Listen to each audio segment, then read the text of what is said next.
Janapriya upscale 2 BHK 45 lakhs 3 BHK 60 lakhs మాత్రమే సితారా సైనిక్పురి.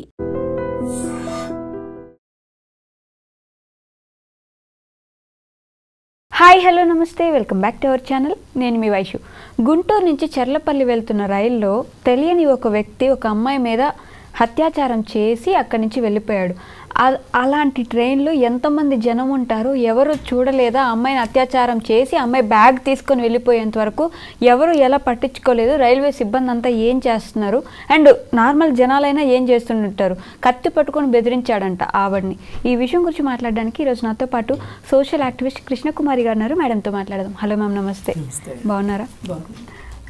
మామూలుగా ఎక్కడ దొరికితే అక్కడ అత్యాచారాలు జరుగుతూనే ఉన్నాయి. ట్రైన్లో, అది కూడా కదులుతున్న ట్రైన్లో అంతమంది జనం ఉండగా కత్తి పట్టుకొని బెదిరించి ఆమెను రేప్ చేసి ఆమె హ్యాండ్ బ్యాగ్ తీసుకొని వెళ్ళిపోయాడు ఆయన.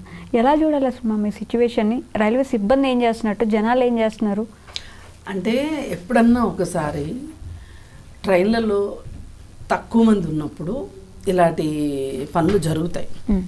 అంటే జరగమని కాదు నా ఉద్దేశం, ఆస్కారం ఉంటుంది. ఇప్పుడు 10 మంది ఉన్నారనుకోండి, ఒకళ్ళకైతే ఒకళ్ళైనా అభ్యంతరం చెప్తారు, అడ్డుకుంటారు. ఇప్పుడు వీక్ డేస్ కాకుండా మధ్యలో రోజుల్లో ఎప్పుడన్నా జనసమ్మర్దం బాగా తక్కువ ఉన్నప్పుడు దీన్ని అవకాశంగా తీసుకొని ఇలా ప్రవర్తిస్తారు కొంతమంది. అయితే రైల్వే సిబ్బంది ఎప్పుడన్నా ఒకసారి వచ్చి వెళ్తూ ఉంటారు తప్పితే రెగ్యులర్గా రారు. కానీ ఇది జరిగిన తర్వాత వాడు ఈమె బ్యాగ్ కూడా తీసుకొని వెళ్ళిపోతే ఆమె అప్పుడు కంప్లైంట్ ఇచ్చింది. దిగిన తర్వాత స్టేషన్లో దిగిన తర్వాత రైల్వే పోలీసులకి ఆమె కంప్లైంట్ చేసింది. అవును. అయితే ఇలాంటివి ప్రతిరోజు మనం పేపర్ తీస్తే చాలు కనిపిస్తూనే ఉన్నాయి. ఇంకొక హృదయ విదారకమైన ఘటన ఒకటి జరిగింది. అంటే ఒక నేరస్తుడికి భయం లేకపోవటం, చట్టాల పట్ల భయము భక్తి రెండూ లేవు అతనికి. మెదక్ జిల్లాలో ఒక అతని పైన 10 కేసులు ఉన్నాయి. అయితే ఒక అత్యాచారం కేసు కూడా ఉంది. అయితే ఇది ఇంకొక 4-5 రోజుల్లో ఫైనల్ జడ్జిమెంట్ ఇస్తారు అనేది ముందే చెప్తారు. ఫైనల్ జడ్జిమెంట్ ఇస్తారని చెప్పి అతనికి తెలుస్తుంది. అయితే ఎలాగో నాకు శిక్ష పడుతుంది కదా, ఈలోపు ఒక అమ్మాయిని ఇంకొకసారి అత్యాచారం చేస్తే ఎలా అయినా శిక్షే కదా అనుకున్నాడో ఏమో, మొత్తానికి అలానే అనుకున్నాడులే. అనుకుని ఒక అమ్మాయిని పని ఉంది అని, అడ్డా కూలీలు పని ఉందని బండెక్కించుకుని వెళ్తారు. అలా బండెక్కించుకొని వెళ్ళి అడవిలోకి దగ్గర కాస్త దట్టంగా చెట్లు ఉన్న చోట తీసుకొని వెళ్ళి ఆ అమ్మాయిని బెదిరించి, ఆ అమ్మాయి ఒప్పుకోకపోతే అమ్మాయిని బెదిరించి చెట్టు కట్టేసి కొట్టి ఆమె అత్యాచారం చేసి తనేం చేశాడు, కర్ర పెట్టి రాయి పెట్టి అమ్మాయిని కొట్టాడు. ఆ అమ్మాయి ఏంటంటే సొమ్మసిల్లి పడిపోతే చనిపోయింది అనుకుని కొంచెం దూరం వెళ్ళి మళ్ళీ తన బట్టలు తీసేసి బట్టలు మార్చుకొని మామూలుగా యథావిధిగా. అయితే అదే ఏరియాలో ఏదో పుల్లల కోసమో ఏదో వెళ్తూ ఉంటారు కదా, అలా వెళ్ళిన వాళ్ళకి ఆ అమ్మాయి కనిపిస్తే ఆ అమ్మాయికి సపర్యలు చేసి హాస్పిటల్లో జాయిన్ చేస్తే చికిత్స పొందుతూ చనిపోయింది ఆ అమ్మాయి.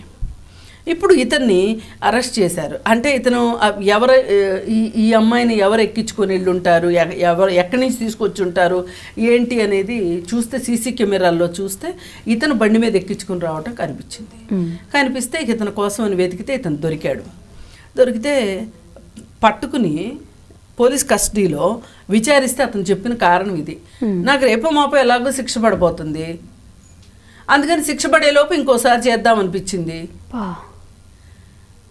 అసలు 10 కేసులు ఉన్న వ్యక్తి, అత్యాచారం కేసులో ఉన్న వ్యక్తిని ఈ విధంగా అసలు ఏ విధమైన సంస్కారము సంస్కరించకుండా అతన్ని సభ్య సమాజంలో వదిలేయడం ఎంత అంటే మన సమాజం ఏ పరిస్థితిలో ఉందో ఆలోచించండి. అంటే ఒక విధంగా చట్టం కూడా హెల్ప్ చేసినట్టే అయింది. ఇప్పుడు అందుకే నిన్న మొన్న మన సైదాబాద్లో జువైనల్ హోమ్లో ఒక అతను రెహమాన్ అనే అతను జువైనల్ హోమ్లో ఉన్న పిల్లల పైన అత్యాచారం చేశాడు, అబ్బాయిల పైన. ఒకళ్ళది కంప్లైంట్ వచ్చింది. ఆ కంప్లైంట్ వచ్చిన తర్వాత ఇంకొక 5 కంప్లైంట్ ఇచ్చారు. మొత్తం 6 మీద చేశారు. నేను అదే చెప్తున్నా, ఇతనిని ఎలాగో పోక్సో యాక్ట్ కింద అరెస్ట్ చేశారు, రిమాండ్కి పంపిస్తారు. 30 రోజులకో 60 రోజులకో 90 రోజులకో అతనికి శిక్ష పడదు, బెయిల్ వస్తుంది. బెయిల్ వచ్చిన తర్వాత అతను మళ్ళీ సభ్య సమాజంలోకి వస్తాడు. ఈ బెయిల్ ఇచ్చే లోపు అతనికి ఏమైనా ఒక మానసికంగా మార్పు చెందేలాగా ఏమైనా చేస్తున్నారా జైలు సిబ్బంది? చెయ్యకోకుండా వాళ్ళని సభ్య సమాజంలోకి వదిలేది లేదు, వదలకూడదు అనేది పెట్టుకో. అసలు ఇప్పుడు ఒక ఖైదీ ఒక నేరస్తుడు తయారయ్యాడు అంటే ఈ నేరస్తుడు తయారవటానికి ఆర్థిక పరిస్థితులు, సామాజిక పరిస్థితులు, మానసిక కారణాలు, కుటుంబ కారణాలు, ఆర్థిక కారణాలు చాలా ఉంటాయి. అది ఏంటో కనిపెట్టి దానికి సంబంధించి వాళ్ళని, అంటే వాళ్ళు తప్పు చేస్తే వాళ్ళకి ఇంత సత్కారాలు చేయమని కాదు నా ఉద్దేశం, అంటే ఇంత మర్యాదగా అతనితో ప్రవర్తించాలని కాదు, కానీ ప్రవర్తించాల్సిన అవసరం ఉంది. ఎందుకంటే వాళ్ళు మళ్ళీ సమాజంలోకి వచ్చి మళ్ళీ వేరే వాళ్ళ మీద వేరే వాళ్ళు బలైపోయేలాగా చేయడం ఎంతవరకు కరెక్ట్?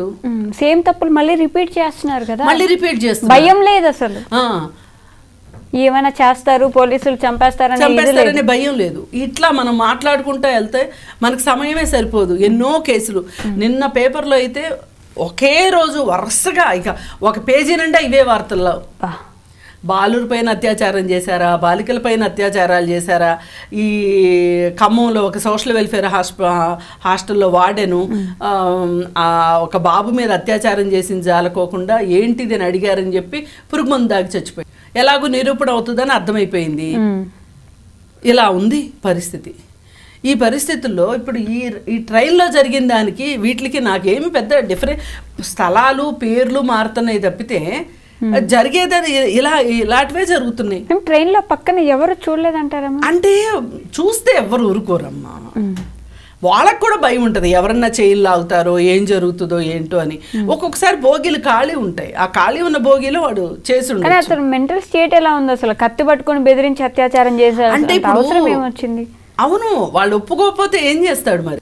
కత్తితో ఇప్పుడు అతను అత్యాచారం చేయడానికి సిద్ధపడ్డాడు అంటే అన్నిటికీ సిద్ధపడితేనే. ఇప్పుడు కత్తి పట్టుకుని బెదిరించాడా, మాటలతో బెదిరించాడా, కర్ర పెట్టి కొట్టాడా, రాయి పెట్టి కొట్టాడా, అది వేరే విషయం. అతని మోటో ఏంటి? అత్యాచారం చేయటం. అది నేరమా కాదా? నేరం. ఇంకా అలాంటప్పుడు ఇంకా ఎలా చేశాడు అలా ఎలా చేశాడు అనే కన్నా ఈ చేసిన దానికి రేపు ఇంకొకళ్ళ మీద చేయకుండా ఉండటానికి ఇప్పుడు అసలు అతను దొరికాడా దొరకలేదా, దొరికితే అతను మళ్ళీ ఇంకొకసారి ఇట్లాంటి దానికి పాల్పడకుండా ఏమి చర్యలు తీసుకుంటారు అనేది ఇక్కడ మనకి కావాల్సిన విషయం.